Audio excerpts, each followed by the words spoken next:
खुशामदीद नाज़रीन इकराम, सामीन इकराम। उम्मीद करता हूँ आप सब लोग खैरियत से होंगे।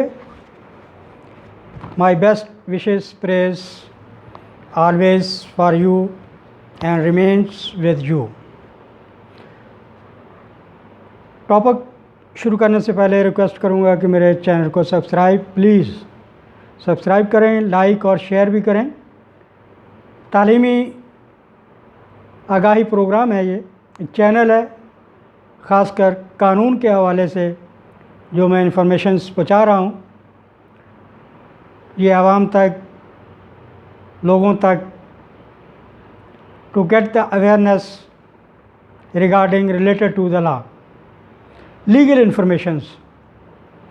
So now I will discuss the Court Fees Act under section 29 amendment documents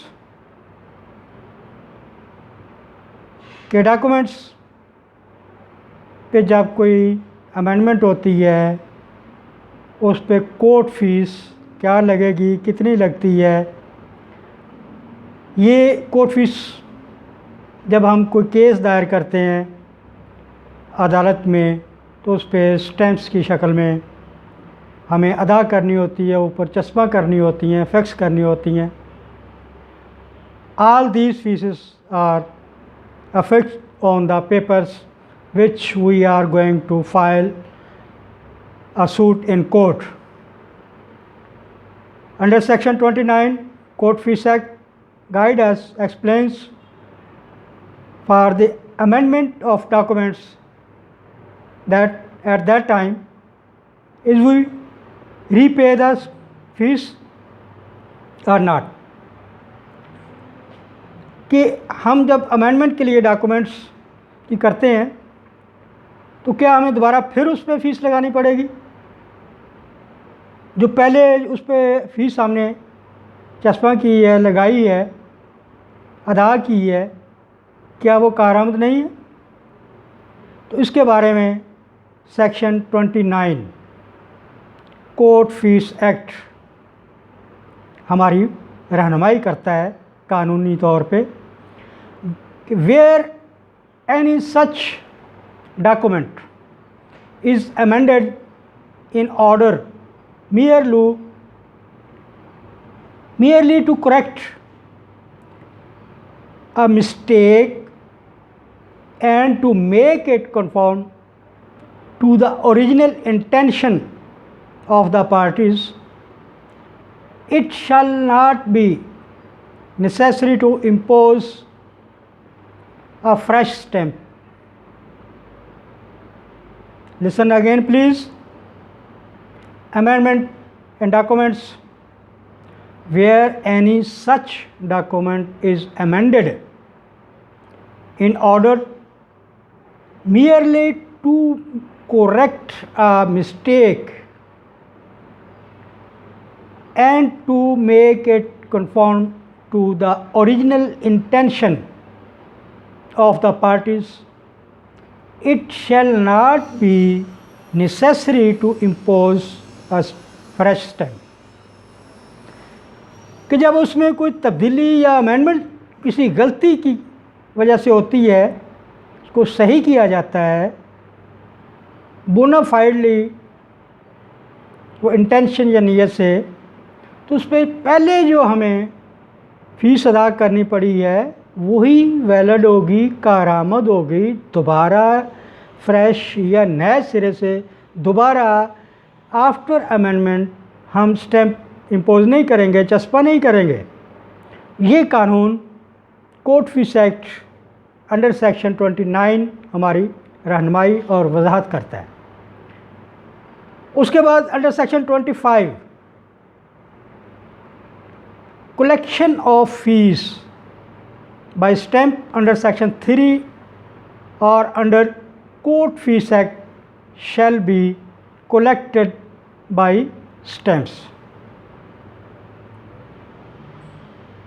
दोबारा आपको बताता हूँ कि कानून कोर्ट फीस एक्ट दफ़ा 25 सेक्शन 25 क्या कहता है। under section 25 collection of fees by stamp under section 3 or under court fees act shall be collected by stamps।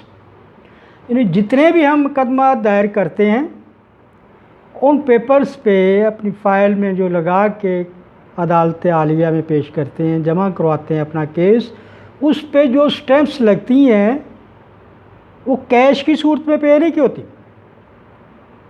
ये स्टैम्प्स की सूरत में होती हैं, जिस कोर्ट फीस स्टैम्प बोलते हैं। हर केस की वैल्यूएशन होती है, प्रॉपर्टी केस है उसकी प्रॉपर्टी की वैल्यूएशन के हिसाब से उस पर फीस लगेगी, और डॉक्यूमेंट्स हैं और नौइयत का नेचर का केस है उस पर उसी हिसाब से उसी नेचर से वो स्टैम्प अफिक्स की जाएगी, चस्पा की जाएगी डॉक्यूमेंट्स के ऊपर। ये कोर्ट फीस एक्ट कानून जो है हमारी रहनुमाई करता है इस सिलसिले में। आपसे गुजारिश करूँगा मेरे चैनल को सब्सक्राइब करें, लाइक और व्यू भी करें, शेयर करें अपने दोस्तों में, ख़ुद इसको सुनें देखें। तालीमी प्रोग्राम है कानून के हवाले से, इसमें कुछ ना कुछ तो रहनुमाई आपको मिल जाती है। अब एक केस फाइल करने से पहले आपके इल्म में होना चाहिए कि इस केस की कितनी फ़ीस होगी या कितनी स्टैम्प फीस लगेगी या क्या इस पे अखराजात गवर्नमेंट के उठेंगे जो हमने करने हैं। How much fees in shape of stamps we will pay for our case which we going to file in court. This section 25 and 29 which is related to amendment of documents and 25 related to the stamps fees. All these two sections are mentioned in the Court Fees Act 1870 यानी 1870 amendment updated now this year. These are fees which we pay on our cases stamps shape। मेरे channel को subscribe करें, like करें, request करता हूँ आपसे। जितना आप मुझे अप्रिशिएट करते जाएंगे ये मेरी हौसला अफजाई होगी, आप मेरे पे ट्रस्ट करेंगे, ट्रस्ट कर रहे हैं। जिन लोगों ने मुझे अप्रिशिएट किया है, सब्सक्राइब किया है, मैं उनका भी शुक्रगुज़ार हूँ, और नए आने और सुनने वालों के लिए भी ये मैं रिक्वेस्ट पेश करता हूँ कि मेरे चैनल को सब्सक्राइब करें, लाइक करें। इंशाल्लाह I will develop my self in confidence and which will provide you legal informations in future always। anyone who is aggrieved person जो दाद राशि हासिल करना चाहता है, केस करना चाहता है, वो मुझे कॉल भी कर सकता है, मेरे से रब्ता कर सकता है। तो अपना ख्याल रखिएगा। Thank you very much. Allah हाफिज़।